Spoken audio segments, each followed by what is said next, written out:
at you all the way from our dorm rooms to your conference rooms. Saba Ali and Dan Tiemann here are two college students who are ready to talk to you guys about business and lifestyle from our personal experiences. Each week we'll discuss about our lifestyle as college students as well as our tips and strategies starting in the business field. We'll bring on successful entrepreneurs in the millennial generation to share with us their journey and how they got started and where they're at now. Our goal is to help you students, millennials, and entrepreneurs gain inspirational advice via our spontaneous conversations and meaningful guidance. Let's dive on in. Welcome to episode 34 of Dorm Rooms and Conference Rooms. Today we have another special guest on, and always joining me is Saba Ali. Saba, how are you doing today? I am doing great. I'm super excited about our guest today, so let's get started, Dan. Yeah, guys, we have JR Rivas on. So JR is a Facebook ads expert. He's worked with Dan Henry. He's done everything from doing ads for chiropractors to real estate agents. He's really just done it all. I know JR has an amazing story to tell us about going from 0 to 10K in 45 days and just really a lot of insight. But JR, can you give us a little bit more background about yourself? I run Facebook ads for clients. I'm 22 years old. I've developed a few of my own products as well, and I'm more shifting towards that instead of doing ads for other people and building other people's businesses. I started off 18 years old. I ran my own little tax business, and I grew that to 3 locations by the time I was 20. And then I sold that whole business with no real game plan, and got involved in this internet marketing space. And it was really, really hard at first for like maybe the first 5 or 6 months. But eventually I was able to figure it out and make a full-time living from it. So it's been a great ride so far. Oh, it's awesome. That's awesome. Definitely. I mean, being so young, as they would say about us, it's so hard. I'm 22 myself, and I know, Saba, you're almost 21 there. And it's really crazy. Like, people look at us like we're so young, yet we're doing great things. But to really get us started going, JR, how did you get going from, how did you start doing a tax business at the age of 18? What really inclined you to do that? It was a low barrier to entry business, and you could start it up relatively inexpensively. All you need is a space, an office, and a couple computers. And I just kind of took a tax class. I did taxes for 1 year, and then I just kind of branched out on my own. So, Jared, when you were doing that, did you have like a team that was helping you create your business, or did you do this like all by yourself? Well, I joined the business through a franchisor. So, if you guys are familiar with Liberty Tax, they're like the crazy people who they like stand on the street with like Statue of Liberty costumes and like wave at everybody. Yeah, that was the company that I was with. So I had like the franchisor support. They had a system, they had software, they had a marketing plan and all that stuff.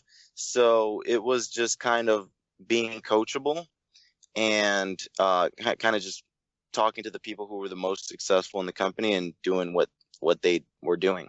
So JR, when you first, teamed up with the franchisor or something like that, did you buy a franchise of Liberty Mutual, or did you work inside as like a tax prep or something like that, and then eventually go out on your own and like run your own business? Or how did you kind of go from like owning it pretty much? Did you have the money up front to buy a franchise of it all, or what did you do?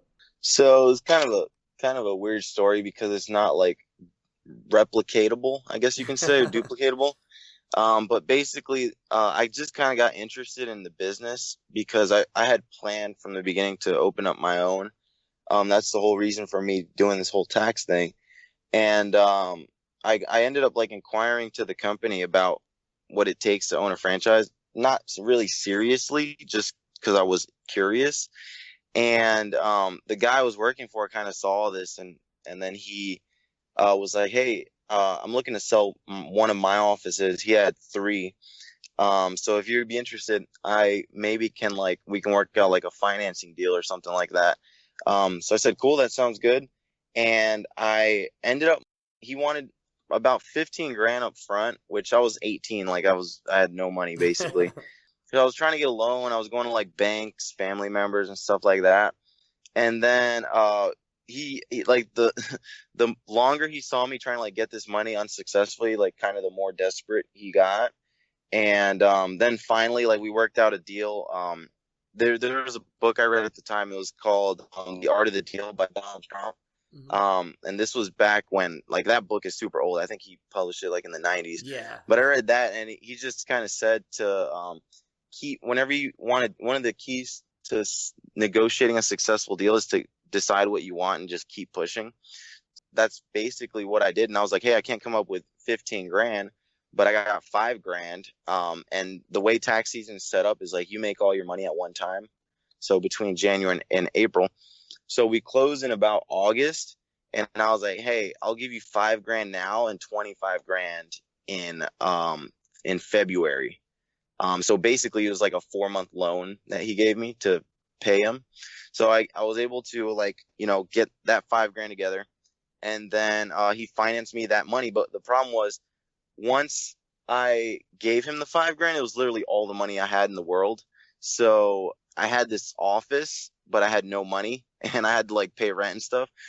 So I got a job, like a part-time job. Actually, no, it was a full-time job, but it had like extra like hours and stuff. So it was like overtime, and I was making like $12 an hour there, and it was enough to. I was living at home with my mom at the time. So it was enough to like pay the rent, which was pretty cheap. It was $800 a month. So, Jared, did you go to college when you were doing all this, or did you decide you just want to kind of do your own thing and see where like that took you? I went to college for like a little bit. I went to community college, but like one of the funny stories I have about college is, so as I told you guys, I needed to come up with like $5,000. So I don't know if this was legal back then, but it worked. So I got a student loan, and then I used that money to like finance my business. That's awesome. So after this all, you ended up financing your business, you got the loan and everything like that. How'd you go about selling so after you were done doing taxes, at what age did you sell the business, and how did you go about selling it? Okay. So basically I had this one office, and I grew that to 2 offices the very same year. Basically I finished the season, and then I purchased 2 other offices from the same guy, who I previously mentioned had 3 offices. So what that did was I ran those offices 1 year, and then I did this strange deal with the company where I sold them 2 offices, and then I sold the 3rd office to a friend of mine, but I repurchased 1 office this all happened in Pennsylvania. I repurchased an office in Virginia Beach. So I relocated there for a year. And then after that year was up, after that season was up, I kind of decided I didn't really want to do this anymore. And there was the first year ever where like business was down. Not in my office, we were up like 10%, but as a whole with the company. And our competitors were down, and TurboTax and online and self-filing and stuff like that was doing great. So it was kind of like the first sign of things to come, I guess you can say. And I still don't know what's going on what's going to go on with that. But I was just kind of like, I don't really like doing taxes anymore. And with these signs and stuff, I was like, it's just time for me to do something else. So I put that office up for sale, and I ended up selling it to my neighboring franchisee, who they had 1 office, and then they bought mine. So that's kind of how that worked out. So after doing all of that, how did you really get into like digital marketing? Like what really sparked your interest of going like that field? Yeah, so I started listening to podcasts actually, because I was kind of I had just found out about iTunes and the podcasting world. I just started listening to different podcasts and just listening to things other people were doing. So then I ended up starting a podcast, and I just had different guests on there, and I kind of just wanted to find something else to do, but also like make connections and build an audience and inspire other people and all that stuff. So I ended up having Dan Henry on my podcast. He was like maybe like episode 11 or something. He was the only person that I was like, I could see myself doing what he does. It seemed like kind of reachable. So I just started. This was like before he had a course out or anything like that. So I started like researching, and he was his course was like in a beta development, I Hmm. guess, and he let me in early, and it was like totally different from what it is today. And I just started to like there was like 10 or 11 other people in the group. So I started like clinging on to them and seeing what they were doing, and I just kind of built my business. It took like 4 or 5 months for me to like kind of get the hang of like how the internet really worked. And then after that, I was quickly able to go from like making nothing online to making over $10,000 online. And then I launched a product of my own, and that was the first month I made like over $30,000. And it's just been pretty much a game ever since. So then, how did you? So you did the beta course with Dan Henry. What were your initial? So if anyone doesn't know who Dan Henry is, really quick, let me just explain. Dan Henry is a very successful digital marketer who's done Facebook ads for many, many people. He's gotten his businesses over to 10K a month, and now he's providing courses and things like that to help out other digital market people that want to go into the digital marketing space, and pretty much take care of that and teach them and walk them through. He has an amazing course. JR, obviously, like he said, he just went through the beta part of it all and has probably been through the new course as well to really look at things. But JR, so you went through Dan's course. What did you like? So you went through his course, and then how did you start growing it? So I know he really emphasizes going after like those easy targets or something like that. What were your first like clients that you tried to take on as a company? And then how did you also reach to those clients? How were you cold calling them? Were they local businesses? Who were your clients, and how did you kind of attract towards them? Yeah, so my first client ever was it was just a friend, like a guy I knew, and I was like, "Hey, let me do this stuff for you," and I convinced him to give me a little bit of money for it. And we were able, it was a payroll company, so they processed like paychecks and stuff for people. And I was able to get him a few clients, but nothing to write home about. So then that's when I found out about easy clients, and one of the easy clients was chiropractors. So I basically made a video showing them what I could do for them. Basically, like showed them the landing page. I showed them the email I would send out. I showed them the ad I would make for them, the offer we would do, all that stuff. And then I ran that as an ad on Facebook, and that was kind of what like I really didn't expect it to. I really like had little hope that it would work. Like I didn't really. I was just like it was just kind of one of those like let me try this kind of thing, but it worked like crazy, and chiropractors were booking appointments with me left and right, and then that's how I was able to kind of grow really fast. I just found a method that worked, and I just let it run. So So what? go on, Go sorry. ahead, Dan. Oh, okay. So then, JR, what?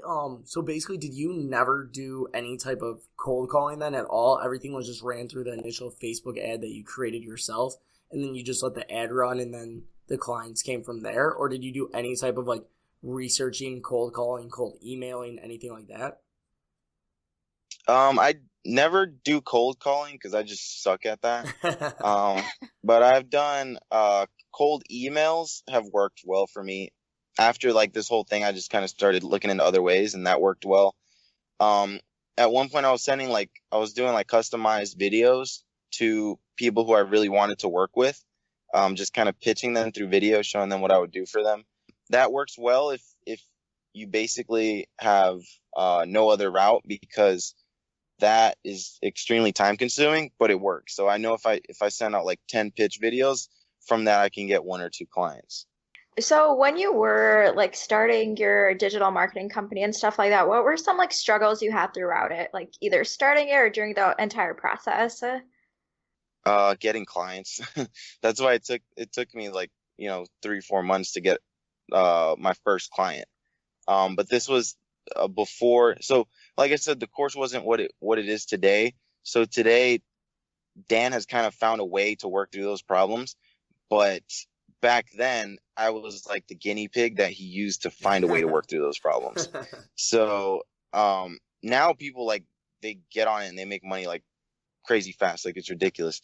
But back then, we didn't really know like how to get clients, or how to approach clients. So that was my biggest issue at first, was just getting clients. And then I know you moved into the realtor space, didn't you? Haven't you done some stuff for realtors too as well now?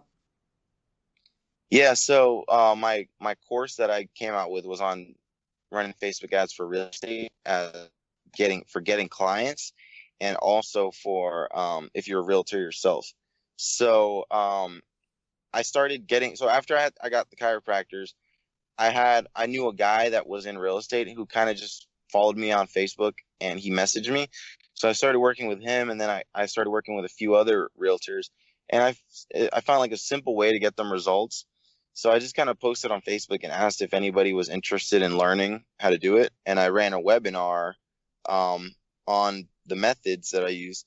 And then I sold the course at the end for like $497. Awesome, awesome. And then basically, did you do everything from there? That was all through then ClickFunnels and things like that, correct? Yeah. So then, do you want to just explain to our listeners who don't know what ClickFunnels is, kind of really what ClickFunnels, like how it works and how you could use it to create like wonderful landing pages and things like that, just so the listeners on the other end might not know about digital marketing that much. Like you and I, obviously, I know a little bit about digital marketing. I can talk about ClickFunnels, Facebook ads, and things like that. But can you kind of explain to our listeners, because you used it more, you use it a lot more than I do. So you might be able to explain to our listeners a little bit what ClickFunnels does and how it helps your business.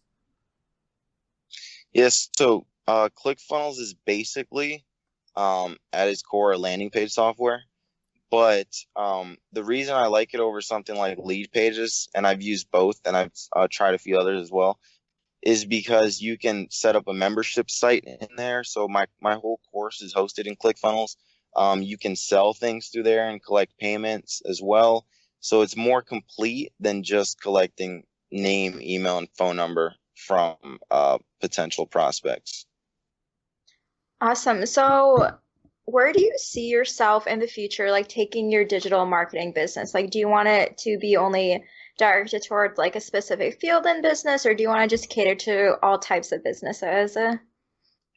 Well, I want to get completely out of running ads for clients and just focus on developing my own products and building my email list and selling, my products to my own following and stuff like that.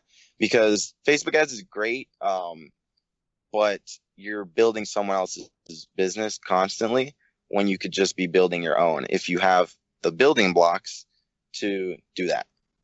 So then, are there some products that you have releasing soon that our listeners should know about so they could jump on board as soon as they come out, or anything you could release at this time or talk about?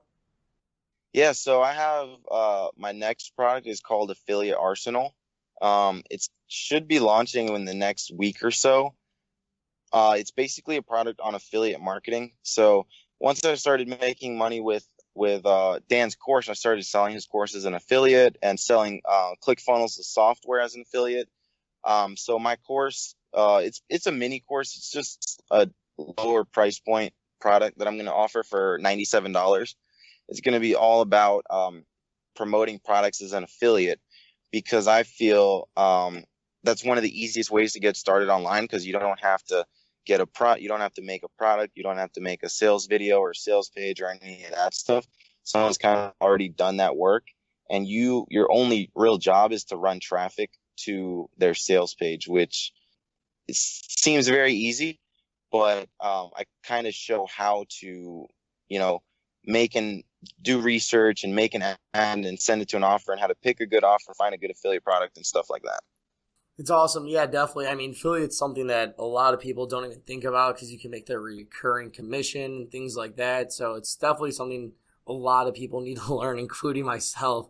But JR, what is just kind of wrapping it up, where can people find you? How can they connect with you and really learn more about what you do and how they could, join a part of your team or anything you have going on and really get some of your best products that you have? Yeah, so any listeners can join my newest Facebook group. It's called Digital Marketing Arsenal, and it's all about the tools and the tactics that you need, that every marketer should have in their arsenal to be effective. So basically, videos and tips on things that I know about. So I'm constantly trying different things. So for example, last week I made a video about I was testing a few different headline strategies and which headlines I used to double my open rate in emails to go up from like 20% to over 45% and triple my click-through rate of the people who did open the emails as well. So I'm not going to tell you guys what that is because you have to join the group to get that. There you go. That's awesome, JR. It was a lot of fun having you on today. We learned a lot about digital marketing. We learned a lot about your story, going from all the way to a tax business to everything online now, being able to, hang out with people like Arnie Gitsky and Dan Henry, two amazing guys right there. And then also just kind of being able to live the life that you want at the, age of 22 and keep moving forward and building your own personal brand. But anyway, guys, definitely check out JR's products. I know I need to check out his realtor stuff just because I want to start doing more digital marketing myself. And you can find us at dr2cr.com. You can find Saba at sabaali.com. And you can find myself at danieltieman.com. Saba, to wrap it up, what are some final words you got? Thank you so much, JR, for coming on today. You gave some very great insight on your business, and definitely reach out to him, guys, if you guys have any questions about digital marketing. But thank you guys so much for listening today on Dorm Rooms to Conference Rooms. Thank you, JR. Thank you so much. Thank you, guys.